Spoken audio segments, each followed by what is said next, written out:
नमस्कार, डीडी राजस्थान के इस विशेष कार्यक्रम जनादेश 2023 में आपका स्वागत है। मैं हूं आपके साथ विकास सोनी। लोकतंत्र के सबसे बड़े उत्सव का शंखनाद राजस्थान में हो चुका है। राजस्थान में 16वीं विधानसभा की गठन को लेकर प्रदेशवासी 25 नवंबर को मतदान करेंगे, जिसका परिणाम 3 दिसंबर को आएगा। जनादेश जिसके साथ होगा उसी राजनीतिक दल की सरकार बनेगी। प्रदेश की जनता अपनी समस्याओं और मुद्दों को लेकर 25 नवंबर को अपने प्रतिनिधि का चुनाव करेगी। जनादेश 2023 के आज के इस कार्यक्रम में हम बात करेंगे चित्तौड़गढ़ और भीलवाड़ा विधानसभा क्षेत्र के मुद्दों और राजनीतिक समीकरणों की। विधानसभा क्षेत्रों में आज चित्तौड़गढ़, निम्बाहेड़ा, कपासन, बेगू, बड़ी सादड़ी, भीलवाड़ा, शाहपुरा, जहाजपुर, सहाड़ा, मांडल और आसिंद शामिल है।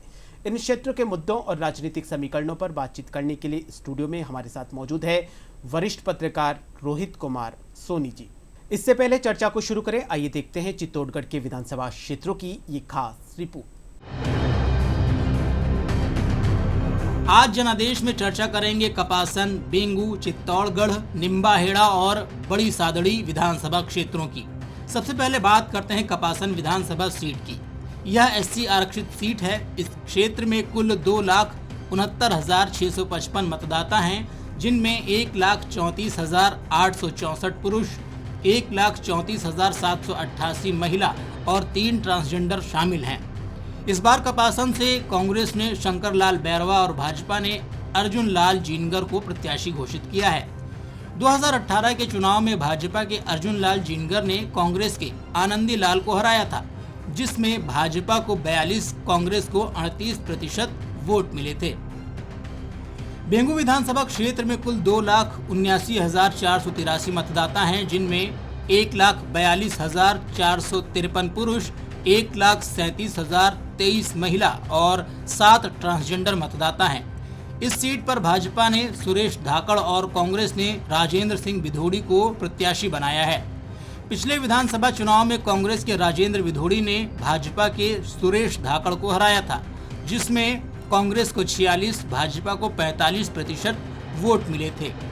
चित्तौड़गढ़ विधानसभा क्षेत्र में कुल 2,70,105 मतदाता हैं, जिनमें 1,35,656 पुरुष, 1,34,446 महिला और 3 ट्रांसजेंडर मतदाता हैं।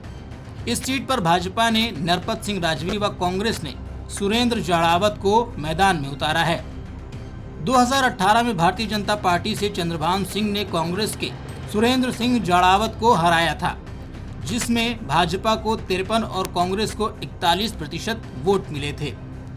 निम्बाहेड़ा विधानसभा क्षेत्र में कुल 2,76,108 मतदाता हैं, जिसमें 1,37,976 पुरुष, 1,38,128 महिला और 4 ट्रांसजेंडर मतदाता शामिल हैं। इस सीट पर भाजपा ने श्रीचंद कृपलानी और कांग्रेस ने उदयलाल आंजना को टिकट दिया है। पिछले विधानसभा चुनाव में कांग्रेस के उदयलाल आंजना ने भाजपा के श्रीचंद कृपलानी को हराया था, जिसमें कांग्रेस को 50 और भाजपा को 45% मत मिले थे। बड़ी सादड़ी विधानसभा क्षेत्र में कुल 2,74,959 मतदाता हैं, जिनमें 1,38,924 पुरुष और 1,36,035 महिला शामिल हैं। यहां से कांग्रेस ने बद्रीलाल जाट और भाजपा ने गौतम दत्त को चुनावी मैदान में उतारा है। पिछले चुनाव में भाजपा के ललित ओस्तवाल ने कांग्रेस के प्रकाश चौधरी को हराकर जीत दर्ज की थी, जिसमें भाजपा को 48 और कांग्रेस को 44% वोट मिले थे। चित्तौड़गढ़ और अन्य सीटों पर समस्याओं की बात की जाए तो चित्तौड़गढ़ दुर्ग विश्व प्रसिद्ध है, जिसे देखने के लिए बड़ी संख्या में देशी विदेशी पर्यटक आते हैं। इस लिहाज से चित्तौड़गढ़ को और अधिक विकसित करने की मांग की जा रही है, ताकि स्थानीय लोगों को रोजगार मिल सके। इसके साथ ही औद्योगिक क्षेत्र का विकास किया जाना चाहिए।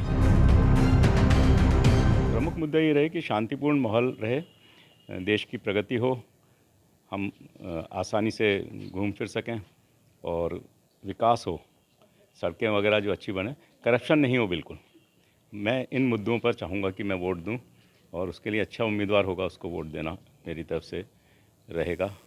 नेतृत्व ये एक मुद्दा रहेगा, प्लस अपने आम जन को जो मूलभूत सुविधाएं मिल जाएं, भ्रष्टाचार मुक्त हो और आमजन की समस्याएं आसानी से उन तक, नेताओं तक पहुंचाई जा सकें, सारी यही मुद्दे मुख्यतः रहेंगे सारे इस चुनाव में। शहर का विकास अच्छा हो, शिक्षा और मेडिकल की सुविधाएं अच्छी हों, ये कहीं आगे से, और हम लोगों को बाहर किसी बड़े शहर की तरफ रुख ना करना पड़े, मूलभूत सुविधाएं यहीं की यहीं मिलें। विमेंस की एजुकेशन को लेकर कि विमेंस को प्रॉपर एजुकेशन मिले और एम्प्लॉयमेंट ओरिएंटेड जो एजुकेशन है वो मिले उनको, और उनको देर रात भी अगर वो निकले तो उनको सेफ्टी मिले। स्थानीय स्तर वाला हो ताकि कुछ समस्या होने पर इजी अवेलेबल रहे व्यक्ति। दूसरा, राज्य स्तर पर पिछले सरकार में जैसे स्टेट हाईवे पर पर्सनल पैसेंजर कार पर टोल टैक्स फ्री था, लेकिन वो बाद में वापस अप्लाई कर दिया। तो मिडिल क्लास को जो एक बेनिफिट मिलना चाहिए वो किसी भी स्तर पर नहीं मिल रहा है। जैसे अन्य राज्यों में पेट्रोल डीजल पर वेट कम है या कंपेरेटिव रेट्स कम है, वो राजस्थान में नहीं है। टोल टैक्स वाला मामला हो गया, वो वापस लगा दिया गया है। तो ये चीज़ें जो मिडिल क्लास को जो एक बेनिफिट होना चाहिए, वो मिडिल क्लास को किसी भी स्तर पर बेनिफिट मिल नहीं रहा है। इलेक्शन आते हैं उसमें कमिटमेंट ये कर दिया जाता है कि हम ये डेवलप करेंगे, वो डेवलप करेंगे, सब डेवलपमेंट होते हैं। लास्ट टाइम पे जो इलेक्शन हो रहे होते हैं उसमें तो अपन सरकार इस तरह की चुने, उस पर पोस्ट को अपन सेलेक्ट करें जो कि रेगुलर अपनी कंप्लाइंस को फुलफिल करते रहें। कोई भी चीज़ समस्या है तो उसको टाइम टू टाइम कंप्लीट करते रहें, और ऑल ओवर अपना शहर का एक तरह से शहर का डेवलपमेंट करें। ऐसा नहीं कि लास्ट टाइम पे जब अपने को इलेक्शन आ रहे हैं तभी जब अपन करें। रेगुलर भी समस्या होती है, उसका निदान करें। कई चीज़ की जो गवर्नमेंट रूल्स रेगुलेशन उसको फुलफिल करें। कई बार अपन देखते हैं सड़कों पर जा रहे हैं, यातायात के रूल्स कोई फॉलोअप नहीं करता है, ट्रैफिक वाले खड़े रहते हैं, कोई इसको फॉलोअप नहीं करता है, एक्सीडेंट होने के बहुत चांस रहते हैं। कई बार एक्सीडेंट होते हैं इसी वजह से। आगामी 25 नवंबर को विधानसभा चुनाव होंगे। ऐसे में चित्तौड़गढ़ जिले की जनता को पर्यटन का विकास, मूलभूत सुविधाओं के साथ ही शिक्षा, स्वास्थ्य सेवाओं में विकास की उम्मीदें हैं। अब देखना यह होगा कि आने वाले चुनाव परिणाम में ऊंट किस करवट बदलता है और ऐसे में कौन जनता की उम्मीदों पर खरा उतरता है। पीयूष मुंडा, दूरदर्शन के लिए, चित्तौड़गढ़ से। तो चित्तौड़गढ़ के विधानसभा क्षेत्रों की जो जनता है उनकी ये मुद्दे थे, ये समस्याएं थी।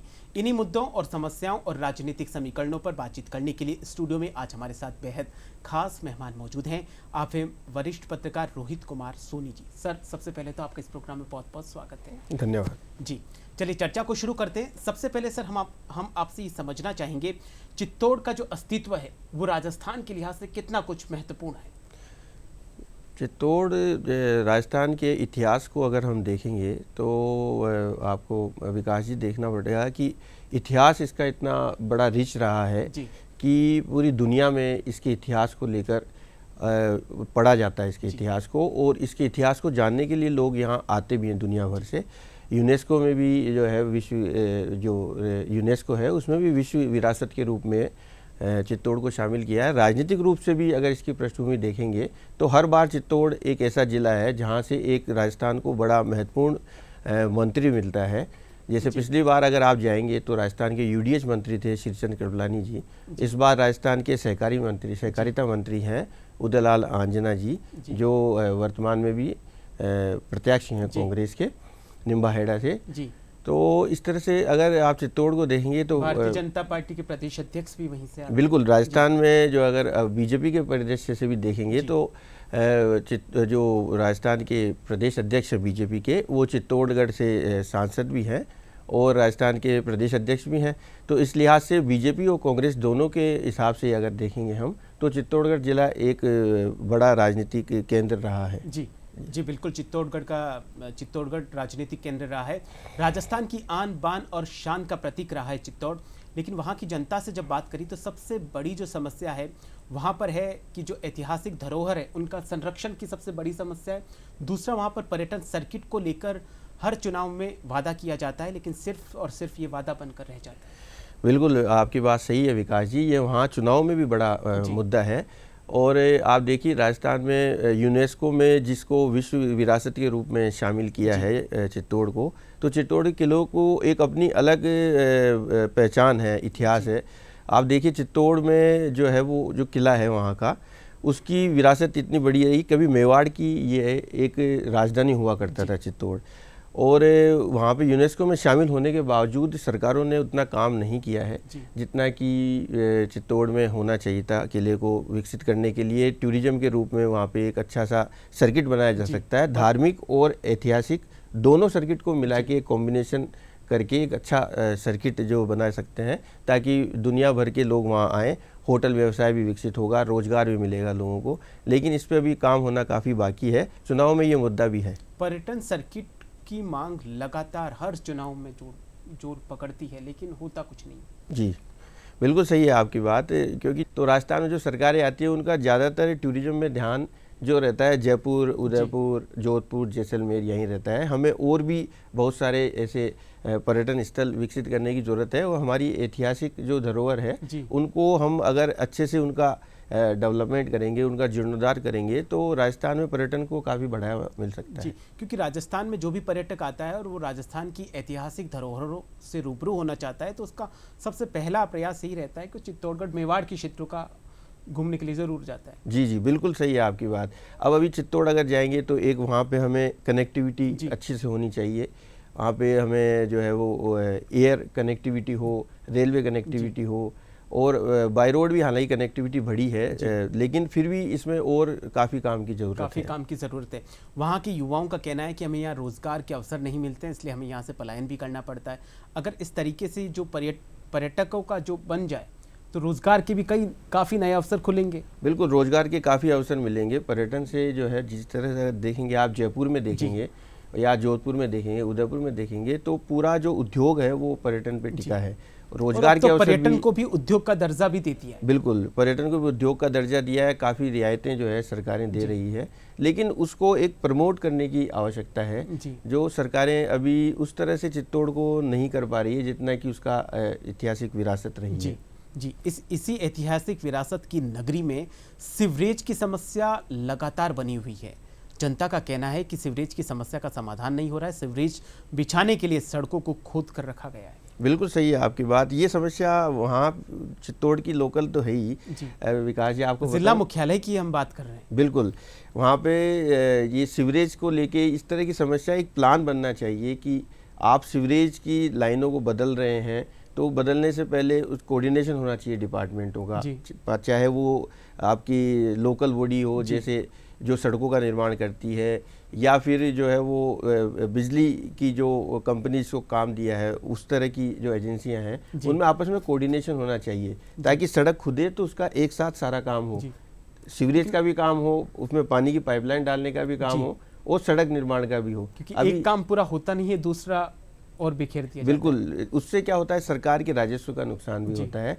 अगर हम एक साथ सड़क खोदेंगे और खोदने के साथ ही दूसरे डिपार्टमेंटों से अगर हमारा कोऑर्डिनेशन होगा तो उसमें हम साथ में सीवरेज भी डाल सकते हैं, पानी की पाइपलाइन भी डाल सकते हैं, और सड़क को भी दोबारा नहीं खोदनी पड़ेगी। इससे हमारी जनता की जो समस्या आती है बार बार, वो भी हमें उससे भी उनको निजात दिला सकते हैं।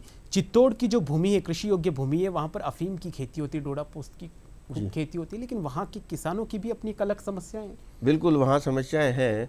वहाँ किसान 1991 में अगर हम थोड़ा पीछे जाएं तो देखेंगे 1991 के बाद काफ़ी सरकारों ने वहाँ पे लाइसेंस और पट्टों में कटौती की, जिसकी वजह से किसानों के जो है अफीम और डोडा पोस्त की जो खेती हुआ करती थी, उससे जो रोजगार उनके आय के साधन थे वो कम हुए हैं।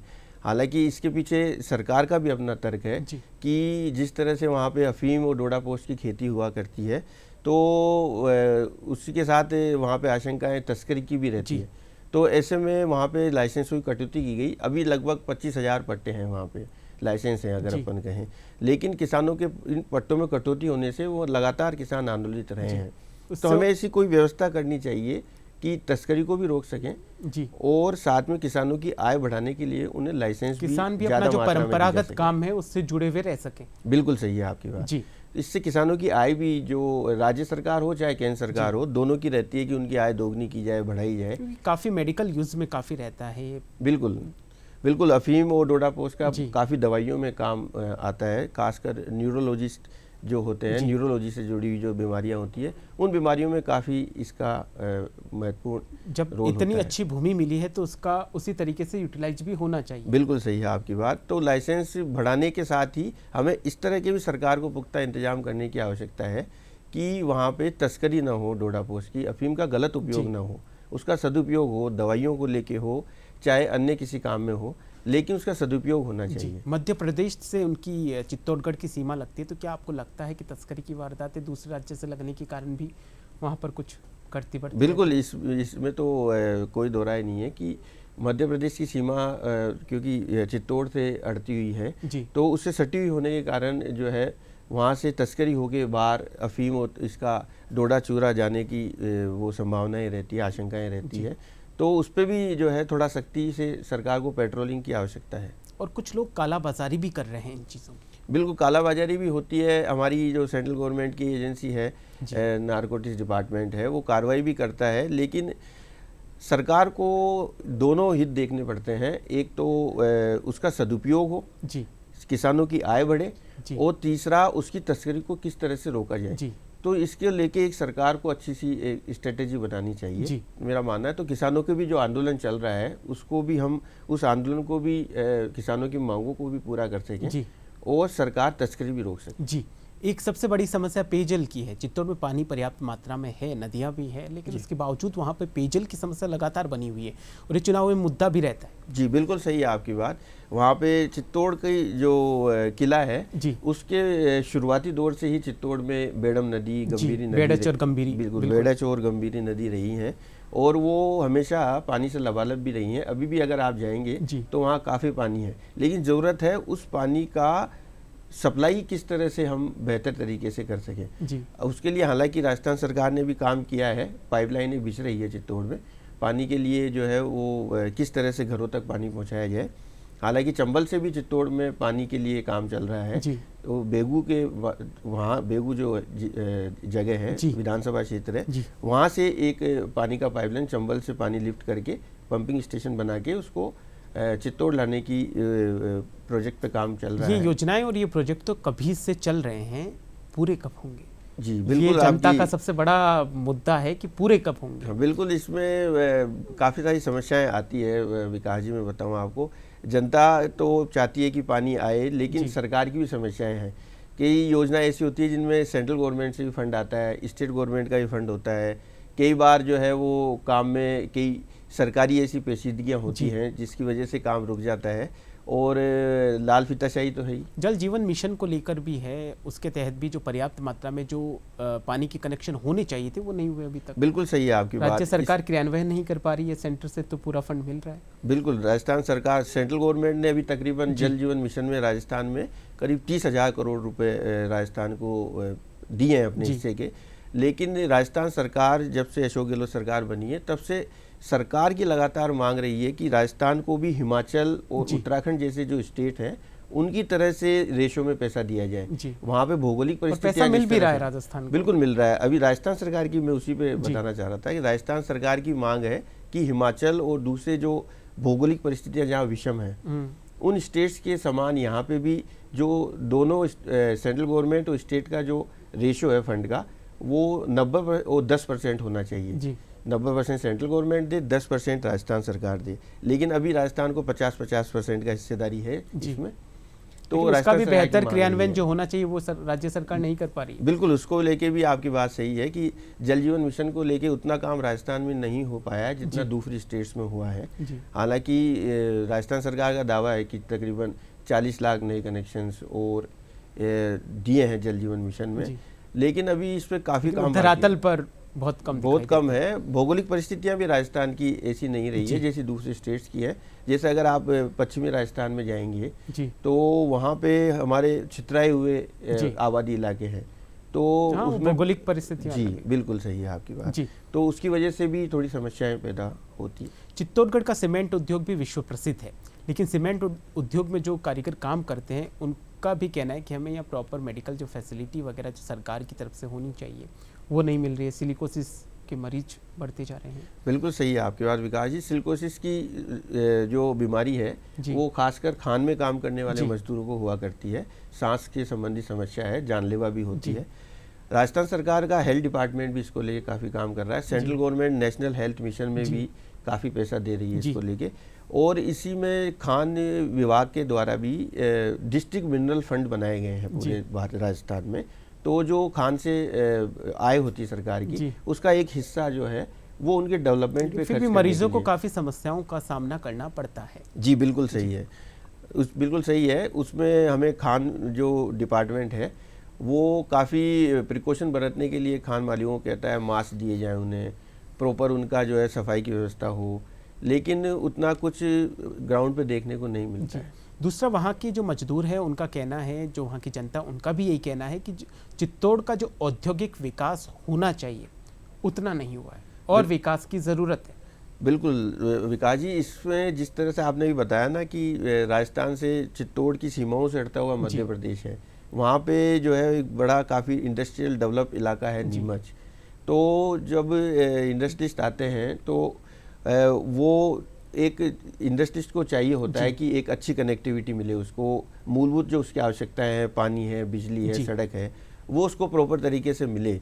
तो बॉर्डर इलाका होने की वजह से उतना विकास जो है वो चित्तौड़ का नहीं हो पाया है इंडस्ट्री की, अगर अपन दृष्टि से देखें। जब पड़ोसी राज्य उन्हीं भौगोलिक परिस्थितियों का अच्छे से उपयोग करके अच्छा औद्योगिक एरिया को विकसित कर सकता है, तो फिर राजस्थान में चित्तौड़गढ़ क्यों नहीं? बिल्कुल आपकी ये बात भी सही है। राजनीतिक इसमें अगर हम कहें कि एक राजनेता की भी इतनी बहुत महत्वपूर्ण भूमिका है जनप्रतिनिधियों की। बिल्कुल जनप्रतिनिधियों की रहती है। चित्तौड़ में हमेशा राजस्थान सरकार में मंत्री रहे हैं, अभी बीजेपी के प्रदेश अध्यक्ष हैं, हालांकि बीजेपी तो विपक्ष में है वर्तमान में, लेकिन वो इतनी एक जो उनको अपनी इच्छा शक्ति, कांग्रेस से भी मंत्री रहे हैं, बिल्कुल कांग्रेस से भी रहे हैं, बिल्कुल उतनी एक इच्छा शक्ति जो राजनेता की या सरकार की कहें वो चित्तौड़ को लेके अभी तक नहीं रही है जी। एक बड़ा मुद्दा भी है वहाँ पे, क्योंकि रोजगार जो है, अगर निवेश आएगा, इंडस्ट्री लगेगी तो रोजगार भी बढ़ेगा और उसके साथ साथ में और भी जो चीज़ें विकसित होनी चाहिए वो भी विकसित होगी, क्योंकि कड़ी से कड़ी मिली हुई है। बिल्कुल चित्तौड़गढ़ की एक और समस्या जो वहाँ की शिक्षा व्यवस्था है और जो चिकित्सा व्यवस्था, वो चरमराई हुई है। दोनों ही महकमों में स्टाफ की भारी कमी है। बिल्कुल ये आपकी बात, ये मूलभूत आवश्यकताएं हैं। बिल्कुल मूलभूत आवश्यकताएं हैं चित्तौड़ में। हालांकि राजस्थान सरकार ने चिरंजीवी योजनाएं, बीमा योजना लेके आए, स्वास्थ्य बीमा योजना, काफ़ी काम हुआ है राजस्थान में, ऐसा नहीं है। सेंट्रल गवर्नमेंट ने भी चित्तौड़ में हमारे यहाँ मेडिकल कॉलेज दिया है। सेंट्रल गवर्नमेंट स्टेट गवर्नमेंट की मदद से नया मेडिकल कॉलेज शुरू हुआ है। प्रॉपर स्टाफ की व्यवस्था करना तो राज्य सरकार का और जनप्रतिनिधियों का काम है। बिल्कुल आपकी बात सही है विकास जी। राजनीतिक रूप से भी जो है वहाँ पे ऐसा नहीं है, सरकारों ने काम किया है, लेकिन पॉपुलेशन का इतना एक लगातार बढ़ोतरी जो पूरे देश की समस्या है, उसकी वजह से भी काफ़ी चिकित्सा सेवाएं देने के बावजूद, नेटवर्क विकसित करने के बावजूद वो कम पड़ता जा रहा है। कहीं ना कहीं उनकी मांग भी उठाई नहीं जा रही है, एक बड़े लेवल पे जो उठानी चाहिए, वो भी एक बहुत बड़ी समस्या है। जब तक मांग उठाई नहीं जाएगी स्टाफ की, तब तक स्टाफ की व्यवस्था होगी कैसे? बिल्कुल चिकित्सा विभाग में भी नर्सिंग कर्मचारी, डॉक्टर्स की भर्ती हुई है अभी राजस्थान में। ये हम जिला मुख्यालय की बात करें, जब जिला मुख्यालय के हाल ऐसे हैं तो हम कल्पना कर सकते हैं कि जो आसपास के जो विधानसभा क्षेत्र है उनके हाल कैसे होंगे। बिल्कुल सर, ये इस बात से मैं आपसे सहमत हूँ कि जो ग्रामीण इलाका है उनमें अभी भी चिकित्सा सेवाओं की जो जितनी नीड है, जितनी आवश्यकता है, वो हम राजस्थान में नेटवर्क विकसित नहीं कर पाए हैं। लेकिन हमारे यहाँ ये समस्या केवल सरकार की ओर से ही नहीं है, हमारे जो स्टाफ है चिकित्सा विभाग से जुड़े हुए, चाहे डॉक्टर्स हों, नर्सिंग कर्मचारी हों, वो भी ग्रामीण इलाकों में जाके काम नहीं करना चाहते। तो हमें सरकार को भी एक ऐसा तंत्र विकसित करना पड़ेगा कि डॉक्टर हो चाहे नर्सिंग कर्मचारी ग्रामीण क्षेत्रों की तरफ आकर्षित हो, वहाँ जाके रह सके, उनकी सुविधाएं भी देनी पड़ेगी उनको। जी, चित्तौड़ के राजनीतिक समीकरणों की चर्चा की जाए तो यहाँ पर 2018 के चुनावों की घोषणा, 2018 के चुनावों पर बात करी जाए तो उसमें 3 विधानसभा क्षेत्रों में भारतीय जनता पार्टी ने जीत दर्ज की और 2 विधानसभा क्षेत्रों में कांग्रेस ने जीत दर्ज की। आपको क्या लगता है 2023 में जो चुनाव होने वाले उसमें राजनीतिक दलों के लिए क्या कुछ चुनौतियाँ हो सकती हैं, किस तरीके से समीकरण रह सकते हैं? बिल्कुल देखिए, चित्तौड़ जो है जिला है, वहाँ पे 5 विधानसभा क्षेत्र हैं, 3 पे अभी वर्तमान में बीजेपी है जैसा आपने बताया। लेकिन अभी वर्तमान में जो हमेशा अगर आप पीछे थोड़ा जाएंगे 2013 या 8 में, तो चित्तौड़ में हमेशा बीजेपी कांग्रेस की एक बड़ी कड़ी टक्कर रही है, कांटे का मुकाबला रहा है, और इस बार भी बिल्कुल आपको वही देखने को मिलेगा वहाँ। लेकिन चित्तौड़ शहर की बात की जाए तो यहाँ पे जो निर्दलीय लड़ रहे हैं भारतीय जनता पार्टी से भागे हुए, उनको लेकर भी क्या राजनीतिक समीकरण को कुछ बदलाव देखने को मिलेगा? बिल्कुल सर, जिस तरह से, क्योंकि चंद्रभान आक्या जो चित्तौड़ शहर से विधायक हैं, वो पिछले 2 बार से वहाँ विधायक हैं, जनता पार्टी से थे, बिल्कुल बीजेपी से वर्तमान में भी विधायक हैं वो। और वहाँ पे जयपुर की जो विद्यानगर सीट से भैरव सिंह शेखावत जी के जो दामाद थे, उन्हें वहाँ से प्रत्याशी बनाया गया है। उनकी परंपरागत सीट, हालांकि अगर हम थोड़ा पीछे जाएंगे तो वो चित्तौड़ ही रही है। 1993 और 98 का चुनाव नरपत सिंह राजवी ने चित्तौड़ से लड़ा। अच्छा। उसके बाद उनको जयपुर लाया गया। जयपुर विद्यानगर सीट से वो 3 बार भी विधायक रहे हैं। चित्तौड़ से 1 बार जीते हैं, 1 बार हारे हैं। हालांकि नरपत जी क्योंकि मूलतः जयपुर से ही चुनाव लड़ते रहे हैं पिछले 15 साल से, तो इसलिए उन्हें वहाँ भारी का मुद्दा वहाँ पे थोड़ा हावी है। हाँ, भारी वर्सेज घरेलू का मुद्दा चल रहा है। बिल्कुल। चंद्रभान जी वहाँ क्योंकि लोकल है जी, 2 बार से विधायक हैं जी, और वहाँ पे उनकी लोगों में अच्छी सक्रियता रही है, पॉपुलैरिटी रही है। तो बाहरी और एक जो है वो एक मूल वहाँ का जो व्यक्ति है वो मुद्दा बिल्कुल एक हावी है अभी चुनाव में। तो वहाँ त्रिकोणीय मुकाबला देखने को मिल सकता है। प्रदेश अध्यक्ष भारतीय जनता पार्टी के प्रदेश अध्यक्ष सीपी जोशी जी भी वहीं से आते हैं, तो उनको लेकर भी कुछ समीकरण हो सकते हैं। बिल्कुल आपकी बात सही है। चित्तौड़ से क्योंकि सीपी जोशी जी दूसरी बार सांसद बने हैं और सीपी जोशी जी का जो एक अगर वहाँ पे जो छवि है वो बिल्कुल एक सामान्य से सक्रिय और शालीन और सामान्य कार्यकर्ता की छवि है बीजेपी में। तो अब अगर आप देखेंगे चुनाव का उठान क्योंकि अब होने लगा है दिवाली के बाद, तो हम कह सकते हैं कि अभी वर्तमान में अब क्योंकि नरपत सिंह राजवी वहाँ पे उम्मीदवार हैं बीजेपी के और चंद्रभान आक्या जो है वो बागी हैं बीजेपी से, निर्दलीय चुनाव लड़ रहे हैं। तो नरपत सिंह राजवी के साथ क्योंकि बीजेपी का पूरा संगठन है, सीपी जोशी जी का भी एक अपना अलग ओहदा है, वहाँ पे कद है, चेहरा है पार्टी का। कुल मिलाकर कड़ी टक्कर, बिल्कुल कड़ी टक्कर देखने को मिलेगी क्योंकि कांग्रेस के जो उम्मीदवार है सुरेंद्र जड़ावता वो भी 1 बार पहले विधायक रह चुके हैं, 2 बार पहले विधायक रह चुके हैं। तो ऐसे में वो भी मजबूत एक प्रत्याशी हैं कांग्रेस के और बिल्कुल सामान्य से व्यक्ति हैं जी। तो ऐसे में हमें वहाँ त्रिकोणीय मुकाबला देखने को मिला। निम्बाहेड़ा की बात करी जाए तो वहाँ पर भी भारतीय जनता पार्टी से श्रीचंद कृपलानी है और कांग्रेस पार्टी से उदयलाल आंजना है। बिल्कुल आपकी बात सही है। निम्बाहेड़ा सीट भी एक हॉट सीट है अगर हम कहें, क्योंकि दोनों श्रीचंद कृपलानी कद्दावर नेता रहे हैं। श्रीचंद कृपलानी पिछली बार सरकार में मंत्री थे, उदयलाल आंजना वर्तमान में मंत्री हैं। कुल मिलाकर इस गद्दी पे जो बैठा है वो मंत्री बिल्कुल वो मंत्री बना है पिछले अगर 3-4 चुनाव देखेंगे तो हम, तो इसलिए ये बहुत दोनों चेहरे बड़े चेहरे हैं प्रदेश के हिसाब से भी और चित्तौड़ के हिसाब से भी। ऐसे में कांटे का मुकाबला होगा क्योंकि पिछली बार जो श्रीचंद कृपलानी जी थे वो उनको वहाँ पे उदयलाल आंजना ने करीब 11,000 वोटों से हराया था चुनाव जी। तो ऐसे में कांटे का मुकाबला देखने को मिल सकता है। बड़ी सादड़ी की बात करी जाए तो वहाँ पर भारतीय जनता पार्टी ने बिल्कुल एक नए चेहरे को उतारा है जी। नहीं बिल्कुल नया चेहरा नहीं कहेंगे, गौतम लाल दत्त पहले भी विधायक रहे हैं विष्णु जी। नहीं कांग्रेस की बात कर रहा हूँ मैं। कांग्रेस में बिल्कुल कांग्रेस ने नया चेहरा उतारा है, बिल्कुल कांग्रेस ने नया चेहरा उतारा है और लोकल राजनीति में बद्रीलाल जी हमेशा सक्रिय रहे हैं वहाँ पे। लेकिन अभी वर्तमान में बीजेपी ने भी वहाँ अपने वर्तमान विधायक का टिकट काट के और गौतम लाल दत्त जो पूर्व विधायक थे उन्हें वहाँ पे प्रत्याशी बनाया है जी। तो अगर कहेंगे तो इस बार देखेंगे तो दोनों नए चेहरे हैं। हालांकि गौतम लाल दत्त तो पुराने बीजेपी के विधायक रहे हैं, तो दोनों का अच्छा विधानसभा क्षेत्र परिवर्तित किया गया है। बिल्कुल उनका विधानसभा क्षेत्र बदला है, तो दोनों नए चेहरे हैं और अच्छा मुकाबला होने की उम्मीद है जी। बेगू की अगर बेगू और कपासन की बात करी जाए तो वहाँ पर क्या कुछ राजनीतिक समीकरण देखने को मिल सकते हैं? वो बेगू से हमारे कांग्रेस के अभी वर्तमान में विधायक है राजेंद्र विधोड़ी जी। पिछली बार भी वही विधायक थे, हालांकि वो मूलतः राजस्थान की नहीं है जी, बाहरी रहे हैं। लेकिन गुर्जर वोट बैंक वहाँ बड़ा बाहुल्य है जी, गुर्जर बाहुल्य क्षेत्र है बेगू। तो ऐसे में सुरेश धाकड़ जो है वही बीजेपी के जाने माने पुराने चेहरे हैं जी। तो ऐसे में राजेंद्र विधोड़ी के खिलाफ कई इशू उठते रहे हैं जी। लेकिन फिर भी मैं ये कहूँगा कि दोनों के बीच जो है वो एक रोचक मुकाबला देखने को मिलेगा आपको वहाँ जी। बात कपासन की करी जाए तो कपासन में भी 2018 में भारतीय जनता पार्टी ने जीत दर्ज करी थी। बिल्कुल वहाँ अर्जुन लाल जीनगर थे, ऐसी सीट है वो और दलित बाहुल्य भी है। वहाँ पे दलित वोट ही जो है वो तय करेगा कि किसकी सरकार बननी है। पिछली बार भी बड़ा कांटे का मुकाबला हुआ था वहाँ पे, अर्जुन लाल जीनगर और आनंदी राम थे कांग्रेस के उम्मीदवार, 7,000 वोटों से जीते थे जीनगर जी। तो इस बार भी लगता है कि कांटे का मुकाबला होगा। कांग्रेस ने अपना प्रत्याशी बदला है, वहाँ शंकर लाल बेरवा नया चेहरा लेके आए हैं। पुराने चेहरों पे एंटी इनकम्बेंसी भी होती है कई बार, तो कांग्रेस ने यहाँ पे नए चेहरे पे दाव खेला है। ऐसे में मुकाबला होने की है उम्मीद।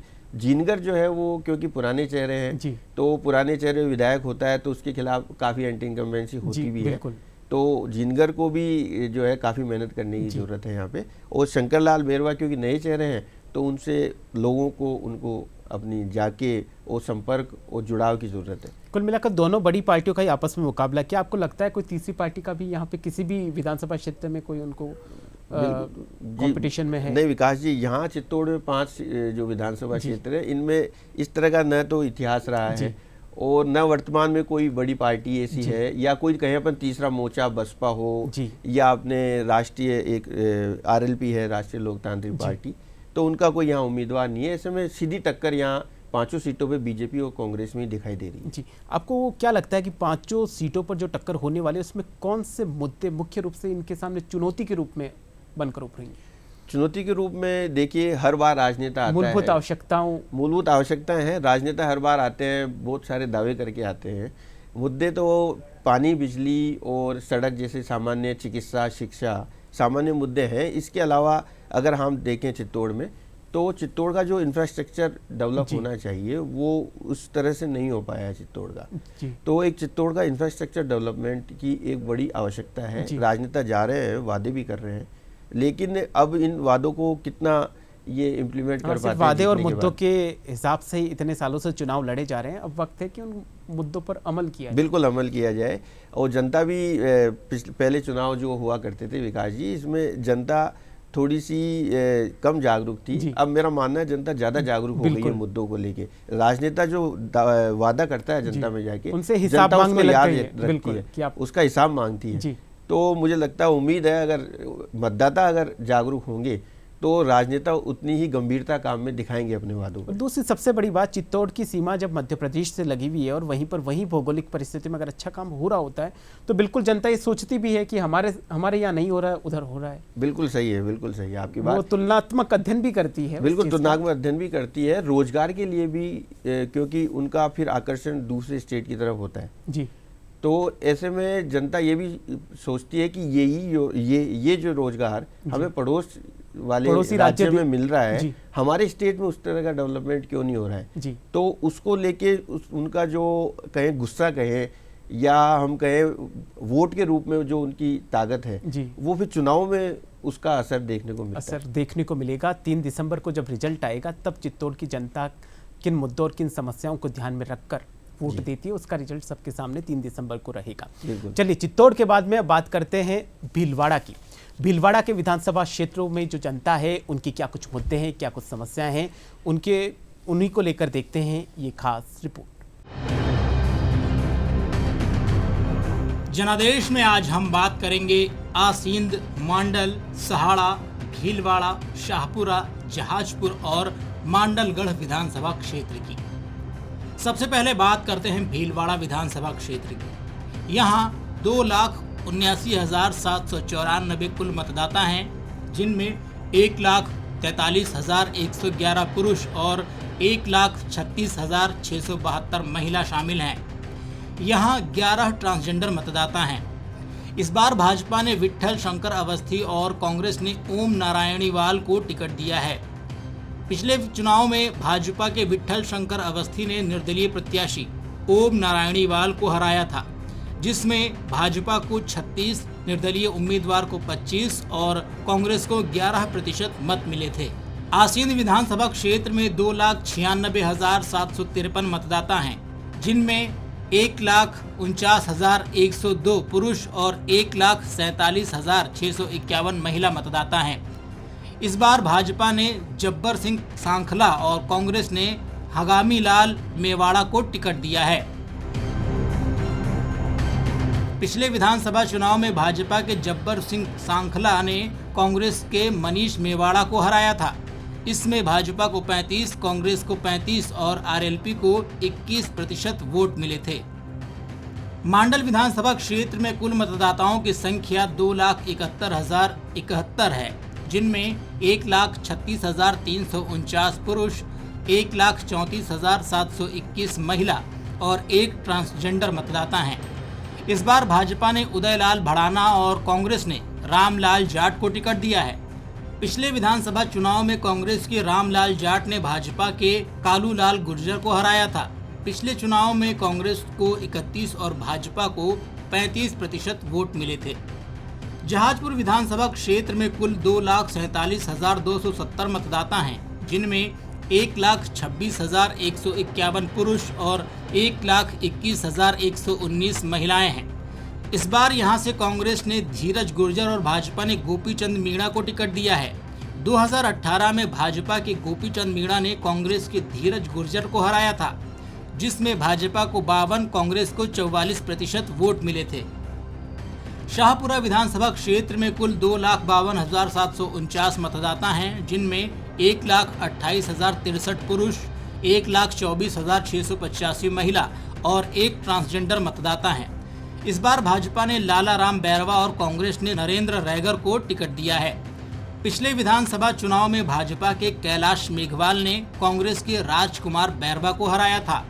सहाड़ा विधानसभा क्षेत्र में कुल मतदाता 2,54,211 हैं, जिनमें 1,27,678 पुरुष, 1,26,528 महिला और 5 ट्रांसजेंडर मतदाता शामिल हैं। यहां से भाजपा ने लादूलाल पितलिया और कांग्रेस ने राजेंद्र त्रिवेदी को प्रत्याशी बनाया है। उपचुनाव में कांग्रेस की गायत्री त्रिवेदी ने भाजपा के डॉक्टर रतनलाल जाट को हराया था, जिसमें कांग्रेस को 58%, भाजपा को 28% वोट मिले थे। मांडलगढ़ विधानसभा क्षेत्र में कुल 2,48,679 मतदाता हैं, जिनमें 1,26,297 पुरुष और 1,22,382 महिला मतदाता हैं। इस सीट पर भाजपा ने गोपाल खंडेलवाल और कांग्रेस ने विवेक धाकड़ को टिकट दिया है। पिछले विधानसभा चुनाव में भाजपा के गोपाल लाल ने कांग्रेस के विवेक धाकड़ को हराया था, जिसमें भाजपा को 37% और कांग्रेस को 31% वोट मिले थे। अगर बात की जाए स्थानीय मुद्दों की तो महंगी बिजली एक बड़ी समस्या है। भीलवाड़ा टेक्सटाइल इंडस्ट्री के लिए जाना जाता है, लेकिन यहाँ के उद्यमियों के लिए महंगी बिजली बड़ी समस्या है। इसके साथ ही सड़क, पानी, अवैध बजरी खनन भी बड़ी समस्या है। आज पूरे भीलवाड़ा में जाके निकलो, मैं खुद मेन बाजार में रहती हूँ, मेन बाजार की हालत इतनी खराब है, जगह जगह खड्डे हो रखे हैं और गाड़ियाँ निकलना, और किसी बुजुर्ग आदमी कोई निकलता है गाड़ी पे तो इतने धक्के होते हैं, इतने बड़े बड़े खाड़े हैं, और रात को तो जैसे अंधेरा हो तो शायद गाड़ियों के एक्सीडेंट बहुत होते हैं, तो उस पर आज तक कोई सुनवाई नहीं हुई है। हम लोगों ने इतनी मांग उठाई, जब तक भी इसकी सुनवाई नहीं हुई। जो भीलवाड़ा में सीवरेज लाइन को लेके जो समस्याएं आज भी उत्पन्न है, खड्डे आज भी हैं सड़कों पे, सीवरेज लाइन सही ढंग से डाली नहीं गई, उसकी वजह से कहीं रात दिन एक्सीडेंट भी हो रहे हैं, लोगों के कंधों में दर्द है, कमर में दर्द है, अचानक खड्डा आ जाता सड़क पे चलते हुए, बड़ी परेशानी होती है। इस ओर हमारे जिला प्रशासन ने अभी पूरा ध्यान नहीं दिया। रही बात नलों की, चंबल का पानी जरूर शहर में आ गया, लेकिन सप्लाई जिस ढंग से होनी चाहिए उस ढंग से हो नहीं रही है। यहाँ पर हमने देखा है कि अंडरग्राउंड जो पुरानी लाइनें हैं, जो सन 60 में, 65 में, 70 में जो डाली गई थी, वो सारी लाइनें अंडरग्राउंड से करीब करीब क्रैक है, गल चुकी है लोहे की लाइन, पाइप लाइन, लेकिन इस ओर कोई ध्यान नहीं जा रहा। जबकि आम आदमी को मालूम है कि ये कुआं सूखा हुआ था, इसमें पानी कहाँ से आया, जबकि इतनी बरसात नहीं हुई, लेकिन वो जो अंडरग्राउंड जो सीवरेज का पाइपलाइनों का पानी जो जमीन में जा रहा है, उसकी सीर उन कुओं में, उन बावड़ियों में आ रही है। देखो, शहर के विकास के अंदर क्या है कि एक रचना जो बना रखी लोकतंत्र के अंदर, वो रचना इस प्रकार से है कि नगर परिषद जो है वो विकास करती है, नगर विकास न्यास विकास करती है। नगर विकास न्यास लेआउट प्लान, नई कॉलोनियाँ बनाना, उसको डेवलप करने का काम है, और शहर के अंदर सड़कें, मोहल्ले, कॉलोनियों में नगर परिषद का काम, सफाई का, नालियों का, सड़कों का, ये सब काम पीडब्ल्यूडी का पहले होता था किसी ज़माने में। अब पीडब्ल्यूडी की लैंड सब बाहर निकल गई, तो उनकी एनओसी लेकर के वो वहाँ से फ्री हो गए। राजस्थान विधानसभा 2023 चुनाव का बिगुल बजते ही वस्त्र नगरी भीलवाड़ा में चुनावी हलचल शुरू हो गई है। यहाँ हमेशा आमने सामने का मुकाबला रहा है। भीलवाड़ा ने देश को अब तक एक केंद्रीय मंत्री, राज्य को 2 मुख्यमंत्री, कैबिनेट और राज्य मंत्री तो कई दिए हैं, साथ ही सर्वाधिक वस्त्र उत्पादन कर अधिकतम राजस्व देकर आर्थिक योगदान दे रहा है। संजय लड्डा, दूरदर्शन समाचार, भीलवाड़ा। तो ये थी भीलवाड़ा क्षेत्र की जनता की मुद्दे और समस्याएं। इन्हीं मुद्दों, समस्याओं और राजनीतिक समीकरणों पर चर्चा शुरू करते हैं। सर, भीलवाड़ा राजस्थान के लिहाज से कितना कुछ महत्वपूर्ण है? देखिए विकास जी, राजस्थान के हिसाब से अगर आप भीलवाड़ा देखेंगे तो टेक्सटाइल में भीलवाड़ा का नाम न केवल राजस्थान में जी। पूरे भारत में है। यहाँ पे जो टेक्सटाइल से कपड़ा उद्योग जो है जी। वो कपड़ा बनता है, वो पूरे भारत में उसका सप्लाई होता है जी। और राजस्थान का मैनचेस्टर भी कहा राजस्थान का जाता है मैनचेस्टर उसके। है, बिल्कुल। तो भीलवाड़ा में हमें जो अगर देखेंगे तो टेक्सटाइल को जो है हब माना जाता है, जी। राजस्थान का तो हब जी। ही है एक तरह जी। से। तो हमें उसको भीलवाड़ा का कपड़ा विश्व प्रसिद्ध है। बिल्कुल, भीलवाड़ा कपड़ा विश्व प्रसिद्ध है। जी। भारत के साथ ही दुनिया में भी जी। वो कपड़ा बाहर एक्सपोर्ट होता जी। है। तो इसलिए हमें वहाँ का टेक्सटाइल जो इंडस्ट्री है वो बैकबोन है वहाँ की। बिल्कुल बैकबोन है और रोजगार का भी एक बड़ा जो है वो क्षेत्र है। जनसंख्या के अनुपात में सबसे ज्यादा रेवेन्यू कोई जिला दे रहा है तो बिल्कुल भीलवाड़ा दे रहा है टेक्सटाइल जनसंख्या के अनुपात। बिल्कुल जनसंख्या के हिसाब से अगर भीलवाड़ा जितना रेवेन्यू दे रहा है जी। लेकिन उतना विकास वहाँ देखने को नहीं मिल रहा है। विकास जी जी भीलवाड़ा के जो कारोबारी हैं उनकी सबसे बड़ी मांग है कि टेक्सटाइल पार्क की स्थापना जल्द से जल्द हो और इसी पार्क की स्थापना के लिए यहाँ पर जो भी चुनाव लड़े जाते हैं वो मुद्दा ही बन के रह गया है। बिल्कुल सही है। पिछले जो चुनावों में भी चुनावी मुद्दा बन के रह गया। टेक्सटाइल को लेके इंडस्ट्री को जो डेवलपमेंट किया जाना था उसको लेके ये मुद्दा रहा था। जी। हालांकि राजस्थान में 4-5 टेक्सटाइल जो पार्क हैं वो प्रपोज्ड हैं सेंट्रल गवर्नमेंट की तरफ से। शायद 2 जिलों में खुले भी हैं, जोधपुर और एक शायद पाली में जी। और भीलवाड़ा में भी प्रस्तावित है लेकिन अभी नहीं खुला है जी। और इसको नहीं खुलने की वजह से हमारा जो टेक्सटाइल इंडस्ट्री है जी। वो बाहर, जैसा मैंने बताया अभी पहले भी हमने चर्चा की चित्तौड़ को लेके भी जी। तो वो नीमच की तरफ शिफ्ट हो रहा है जी। और उसको अगर हमें रोकना है तो हमें यहाँ टेक्सटाइल पार्क जल्दी लाना होगा। हालांकि राजस्थान सरकार ने बार बार केंद्र सरकार को इसके लिए प्रेशराइज किया है लेकिन अभी तक इसका कोई जमीनी स्तर पे पार्क को लेके जी काम कारोबारी का कहना है अगर यहाँ पर पार्क खुल जाता है तो हमें कई तरह की और नई संभावनाओं के ऊपर काम करने का मौका मिलेगा। एक कड़ी से कड़ी जुड़कर जो भीलवाड़ा की जो सूरत है वो बदल जाएगी। बिल्कुल बदलेगी। अप्रत्यक्ष तौर पे राजस्थान और केंद्र को भी फायदा होगा। बिल्कुल सेंट्रल गवर्नमेंट का या स्टेट गवर्नमेंट विकास जी जो भी है उनका मेन टारगेट रहता है क्योंकि वो हम कहें कि सरकार का जो काम होता है मुख्यतः वो जन कल्याण होता है। जन कल्याण तो उसमें भी रेवेन्यू आएगा तब जन कल्याण। बिल्कुल बिल्कुल आपकी बात सही है, ये भी रेवेन्यू बहुत जरूरी होता है। तो सरकार के पास रेवेन्यू अगर आएगा और जनता को काम मिलेगा तो रोजगार भी बढ़ेगा, डेवलपमेंट भी बढ़ेगा। लेकिन अब जरूरत ये है कि टेक्सटाइल पार्क वहाँ जल्दी से जल्दी लाया जाए क्योंकि जो टेक्सटाइल इंडस्ट्री है वहाँ तकरीबन 5-7 हज़ार टेक्सटाइल यूनिट है, छोटी बड़ी मिला के। उनमें से जो है पिछले दिनों करीब 100 के आसपास टेक्सटाइल यूनिट्स हैं, उनका पलायन हुआ है नीमच की ओर। क्यों? क्या क्योंकि वहाँ पे टेक्सटाइल पार्क, एक तो टेक्सटाइल पार्क तो है ही बड़ा मुद्दा, ये तो सबसे बड़ा मुद्दा है ये। एमपी में एक तो जमीन और जो इंडस्ट्री है टेक्सटाइल इंडस्ट्री, इसको बढ़ावा देने के लिए सरकार ने बहुत सारी रियायतें दी है। जमीन से जुड़ी हुई रियायतें दी है, निःशुल्क जमीन भी दे रहे हैं, सस्ती दरों पे आवंटन कर रहे हैं। बिजली जो इंडस्ट्री को हमारे यहाँ टेक्सटाइल को मिल रही है वो तकरीबन 10 रुपए प्रति यूनिट है राजस्थान में। बिल्कुल, और वहाँ नीमच में अगर हम देखेंगे तो वो 3 या 4 रुपए प्रति यूनिट। तो स्वाभाविक सी बात है फिर वो कारोबारी वहीं पर जाएंगे। बिल्कुल, तो उन सब की तरफ भी ध्यान देना पड़ेगा अगर हमें टेक्सटाइल उद्योग हमारा यहाँ राजस्थान। तो राज्य सरकार ने अभी तक कोई कोशिश नहीं करी, इतना पलायन हो गया जैसा आप बता रहे हैं कि 100 से ज़्यादा इंडस्ट्री वहाँ पर धीरे धीरे शिफ्ट हो रही है। बिल्कुल, ये अभी राजस्थान सरकार की तरफ ध्यान वहाँ के लोकल इंडस्ट्रियलिस्ट ने खींचा था जी, लेकिन उस पर कोई बड़ा ऐसा कोई फैसला हुआ हो जिससे उन्हें राहत मिली हो जी और टेक्सटाइल को रोका जा सके, ऐसा कोई काम। ये बहुत बड़ा गंभीर मुद्दा है क्योंकि एक बार इंडस्ट्री जहां पर स्थापित हो जाती है फिर उसको स्थानांतरित वहां से करना बहुत बड़ी समस्या है। बिल्कुल, स्थानांतरित करना बड़ी समस्या होती है और निवेशक को आकर्षित करना भी एक विकास जी बड़ा एक टास्क होता है जी। तो उस टास्क को अगर हम देख रहे हैं एमपी में अगर वो टास्क हो रहा है, राजस्थान में नहीं हो रहा है, तो हमें अभी से इस पे अलर्ट होकर सरकार को काम करना पड़ेगा। जी, अलर्ट होने की बहुत ज़रूरत है क्योंकि जब टेक्सटाइल ओपन होगी तो वहाँ के जो स्थानीय लोग हैं उनको रोजगार मिलेगा, लेकिन जब राजस्थान से ही बाहर जा रही है तो वो दूसरे राज्य के जो स्थानीय लोग हैं उनको मिलेगा लाभ। तो उसका बिल्कुल सही बात है। अभी हालांकि राजस्थान की टेक्सटाइल इंडस्ट्री का ऐसा कुछ ज़्यादा बड़ा संकट नहीं आया, लेकिन ये एक अलार्मिंग शुरू हो गया, ये एक अलार्मिंग है। राजस्थान सरकार जो भी है, चाहे अभी हो चाहे आगे की जो सरकारें आए, उन्हें बड़ी गंभीरता से इस पर सोचने की जरूरत पड़ेगी जी, क्योंकि अभी राजस्थान का जो टेक्सटाइल का पहचान है भीलवाड़ा जी, वो पहचान को हर्ट होना शुरू हुआ है जी। लेकिन अभी उसको बचाना है तो अभी से हमें उस पर अभी काम से करना जागना पड़ेगा। बहुत जरूरी है। बिल्कुल। आग लगने पर कुआं नहीं खोदना, पहले सजग हो जाए तो बिल्कुल, ज्यादा जरूरी है। बिल्कुल सही है। दूसरी सबसे बड़ी वहाँ की जनता की समस्या है जल प्रदूषण को लेकर।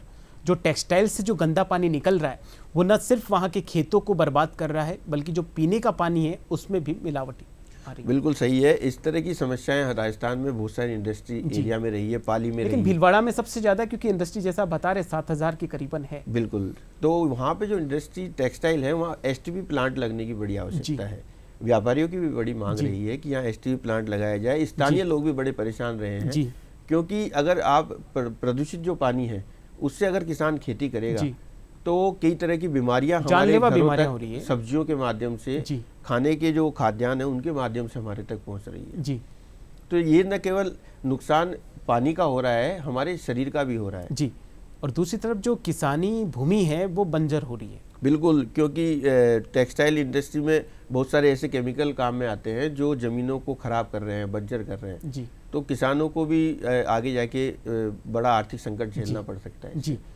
और सबसे बड़ी एक समस्या भीलवाड़ा की ये भी है कनेक्टिविटी की। न तो ट्रेनों का वहाँ सुचारू रूप से ट्रेन आती है लेकिन जहाँ जहाँ पे उनको जाना है वहाँ तक उनकी सुविधा नहीं है। दूसरी एयरपोर्ट की मांग लगातार यहाँ पर करी जा रही है क्योंकि भीलवाड़ा पूरे विश्व स्तर पे इतना फेमस है कपड़ों को लेके, तो एयरपोर्ट की कनेक्टिविटी हो जाती है जी। तो इससे और 4 कदम आगे ही बढ़ेगा बिजनेस। बिल्कुल सही है। जैसे आपने ये अच्छी बात याद दिलाई, रेलवे की जो आप बता रहे हैं कनेक्टिविटी है जी, उसको लेके अभी चित्तौड़ में तो वंदे भारत ट्रेन शुरू किया है जयपुर से उदयपुर जी। लेकिन भीलवाड़ा क्योंकि एक ऐसा टेक्सटाइल जिला है, इंडस्ट्री जिला है, हमारी पहचान है राजस्थान की, तो भीलवाड़ा में एक तो रेलवे से जुड़ी 2 समस्याएं हैं जी। एक तो रेलवे लाइन बिल्कुल भीलवाड़ा शहर के बीच में से निकल रही है जी। तो ऐसे में भीलवाड़ा रेलवे लाइन के बीकानेर की भी यही समस्या है। बिल्कुल, बीकानेर और भीलवाड़ा लगभग दोनों ही, बिल्कुल दोनों की एक जैसी समस्या है। तो वहाँ के लोगों की डिमांड रही है कि रेलवे लाइन क्योंकि बीच में से गुजर रही है, चुनावी मुद्दा भी रहा है। बिल्कुल चुनावी मुद्दा है, इस बार भी चुनावी मुद्दा है ये जी। तो वो रेलवे लाइन जो बीच में से निकल रही है, तो जब परिवहन होता है, सड़कें हैं, बार बार फाटक बीच में आता है, तो वहाँ पे मांग रही है या तो रेलवे लाइन को बाहर की तरफ शिफ्ट किया जाए या फिर वहाँ पे आरओबी और जो अंडर ब्रिज है रेलवे यातायात में सुविधा रहे, तो यातायात में सुविधा भी बढ़ेगी, शहर की दोनों जो हिस्से बटे हुए हैं 2 हिस्सों में, उसकी कनेक्टिविटी भी उतनी मजबूत होगी जी। एक तो ये समस्या है। दूसरा आपने कनेक्टिविटी की बात बताई कि अगर रेलवे एयर कनेक्टिविटी होगी, एयर कनेक्टिविटी, रेलवे कनेक्टिविटी में क्योंकि भीलवाड़ा के ज़्यादातर लोग सूरत और बॉम्बे रहते हैं जी। अगर आप भीलवाड़ा में जाएंगे तो काफ़ी लोग जो है वो सूरत रहते हैं और बॉम्बे रहते हैं जी। तो जयपुर से बॉम्बे की एक बेहतर कनेक्टिविटी की भी रेलवे की ज़रूरत है जी। कुल मिलाकर एक और समस्या है पेयजल की, पीने के पानी को लेकर, चंबल के पानी को लेकर फिर से ये भी एक चुनावी मुद्दा है, लेकिन ये मुद्दा ही बना हुआ है। बिल्कुल बना हुआ है मुद्दा। हालांकि पिछले दिनों इस पर काम हुआ है काफ़ी पिछले सालों में कि चंबल का पानी लिफ्ट करके पंप स्टेशन बनाया गया बेगू में, उससे भीलवाड़ा में पानी सप्लाई बढ़ाया गया है। लेकिन भीलवाड़ा जिला मुख्यालय पर ही ये पानी आया, बाकी जो भीलवाड़ा से सटे हुए जो विधानसभा क्षेत्र है वहां पर ये समस्या अभी भी वैसे ही बनी हुई है। बिल्कुल, मैं उसी में आपको आगे बताना चाह रहा था कि भीलवाड़ा जो शहरी इलाका है उसे तो चंबल के पानी से जोड़ दिया गया है, लेकिन वो पेयजल अभी ग्रामीण इलाकों में उसकी कनेक्टिविटी होना बाकी है जी। काफ़ी सालों से काम चल रहा है लेकिन बहुत धीमी गति से चल रहा है, इसमें तो कोई दो राय नहीं है जी। एक वहाँ की जनता से जब बात करी तो सबसे बड़ी समस्या निकल के आई है आवारा पशुओं की भी वहाँ पे बहुत समस्या। बिल्कुल, आवारा पशुओं की, हाँ मुझे याद आया, बहुत बड़ी समस्या है वहाँ। आए दिन आवारा पशु से कोई ना कोई हादसा होता रहता है और जानलेवा, कभी कभी तो ये जानलेवा भी हो जाता है। जानलेवा हो जाता है, काफी लोग मर भी चुके हैं, ऐसा नहीं है, दुखद घटनाएं हुई है। और इन आवारा पशुओं को पकड़ने के लिए नगर परिषद लोकल, क्योंकि निकाय की वो जिम्मेदारी होती है, लेकिन अब लोकल निकाय क्या कर रहा है या लोकल निकाय के सामने क्या परेशानी सामने जनता का कहना है हमारे को इतने बड़े मुद्दे नहीं है, लेकिन जो बेसिक चीज़ें हमें सुरक्षा चाहे वो किसी भी तौर पे वो सुरक्षा दी जाए, हमारा पशुओं से दी जाए। कानून व्यवस्था को लेकर भी है, कुछ मुद्दे हैं जो मूलभूत आवश्यकताओं को लेकर हैं। जी जी, बिल्कुल सही कह रहे हैं आप। कानून व्यवस्था मुद्दा है ही जी राजस्थान में, क्योंकि कानून व्यवस्था केवल भीलवाड़ा ही नहीं जी, वो पूरे प्रदेश स्तर का ही एक प्रदेश स्तरीय मुद्दा है। एनसीआरबी के तो आंकड़े बहुत चौंकाने वाले हैं। बिल्कुल, एनसीआरबी के आंकड़े चौंकाने वाले हैं, क्योंकि दूसरे स्टेट से भी बड़ी गैंग्स जो है राजस्थान में सक्रिय हैं और यहाँ राजस्थान में आके बड़े अपराध कर रही है। तो उस पर भी एक सख्ती से कार्रवाई और एक बिल्कुल कार्य योजना बना के काम करने की जरूरत है। भीलवाड़ा के राजनीतिक समीकरणों की चर्चा करी जाए तो आपको क्या लगता है, क्या कुछ चुनौतियां वहां के राजनीतिक दलों के लिए हैं? विकास जी देखिए, भीलवाड़ा में कुल मिला के 7 विधानसभा क्षेत्र हैं, जिसमें वर्तमान में बीजेपी के पास 2 विधानसभा सीट हैं, 5 विधानसभा सीट वर्तमान में बीजेपी के पास है। भीलवाड़ा हमेशा से ही जो है वो बीजेपी का गढ़ रहा है, लेकिन भीलवाड़ा में जो है वो वर्तमान में अगर देखेंगे आप, वर्तमान विधानसभा के अध्यक्ष भी यहाँ से रह चुके हैं। बिल्कुल, विधानसभा के अध्यक्ष यहाँ से रह चुके हैं। वर्तमान में शाहपुरा से चुनाव लड़ रहे हैं, बीजेपी ने उन्हें टिकट नहीं दिया है, बीजेपी से निलंबित चल रहे हैं वो शाहपुरा से। बिल्कुल, शाहपुरा जो है ऐसी सीट है, तो वहाँ से पिछली बार वो सबसे ज्यादा राजस्थान में वोटों से जीतने वाले कैंडिडेट थे कैलाश मेघवाल जी।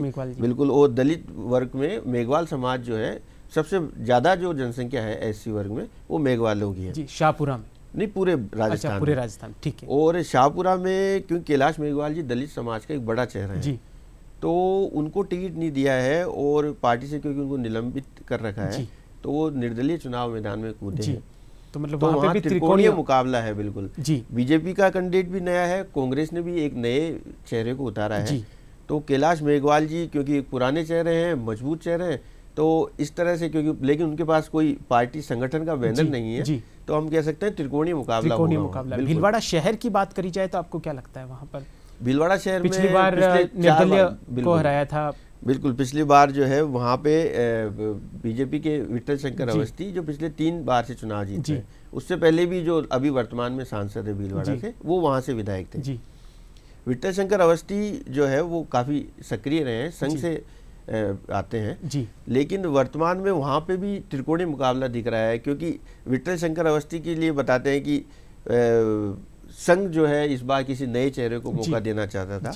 तो अशोक कोठारी करके एक स्थानीय कार्यकर्ता है, संघ के हैं, वो भी मैदान में, चुनाव मैदान में, वो उनके साथ बड़ी, वो निर्दलीय प्रत्याशी के तौर पर, बिल्कुल निर्दलीय प्रत्याशी है, बड़ी मजबूत स्थिति में दिखाई दे रहे हैं। कुल मिलाकर त्रिकोणीय मुकाबला होने का। बिल्कुल जी। जहाजपुर की बात करी जाए, जहाजपुर, सहाड़ा, मांडल, आसीन, तो यहाँ पे क्या लगता है आपको? देखो, जहाजपुर में वर्तमान में बीजेपी के विधायक है जब्बर सिंह सांकला जी, और कांग्रेस ने वहाँ पे इस बार जो है वो जो पिछले प्रत्याशी थे, कहाँ, जहाजपुर में वर्तमान में गोपीचंद मीणा है जो बीजेपी के विधायक हैं। नहीं, कांग्रेस से टिकट किनको दिया गया? कांग्रेस से धीरज गुर्जर है। बिल्कुल, जो वर्तमान में कृषि में विपणन बोर्ड के अध्यक्ष भी हैं।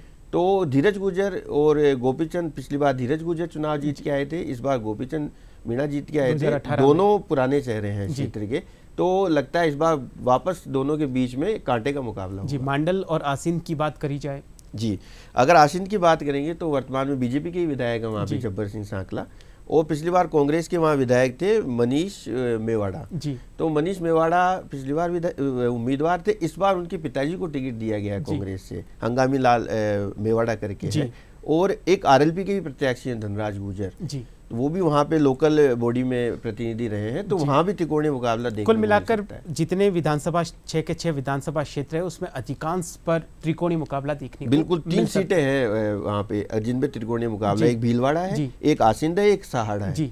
सहाड़ा में भी जो है आरएलपी का एक उम्मीदवार है बद्रीलाल जाट, आरएलपी ने भी अपनी जमीन को तलाशना बिल्कुल शुरू कर दिया है। बिल्कुल, कुल मिलाकर 3 दिसंबर को जब रिजल्ट आएगा तब पता चलेगा कि त्रिकोणीय मुकाबला किन किन के बीच में था।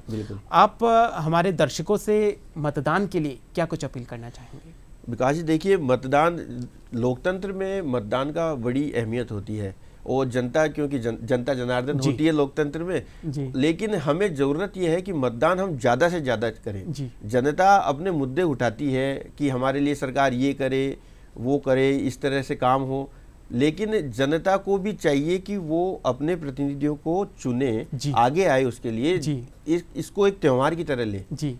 और वोट परसेंटेज जो है राजस्थान में हो, चाहे देश भर की चिंता है कि वोट परसेंटेज काफी कम रहता है, तो एक वोट करने के लिए ज्यादा से ज्यादा संख्या में लोगों को आना जागरूक हो, आसपास के लोगों को भी जागरूक करें। बिल्कुल, और खासकर युवाओं को है, युवा जो है चुनाव के प्रति बड़ा उदासीन रहता है, तो युवाओं को ज्यादा से ज्यादा संख्या में आना चाहिए, अपनी जनता में अपने जनप्रतिनिधि को चुने, अच्छे व्यक्ति को चुने। हम भी आपसे अपील करते हैं कि 25 नवंबर को प्रदेश में चुनाव है, ज़्यादा से ज़्यादा संख्या में खुद वोट दें और अपने आसपास के जो लोग हैं उनको भी जागरूक करें।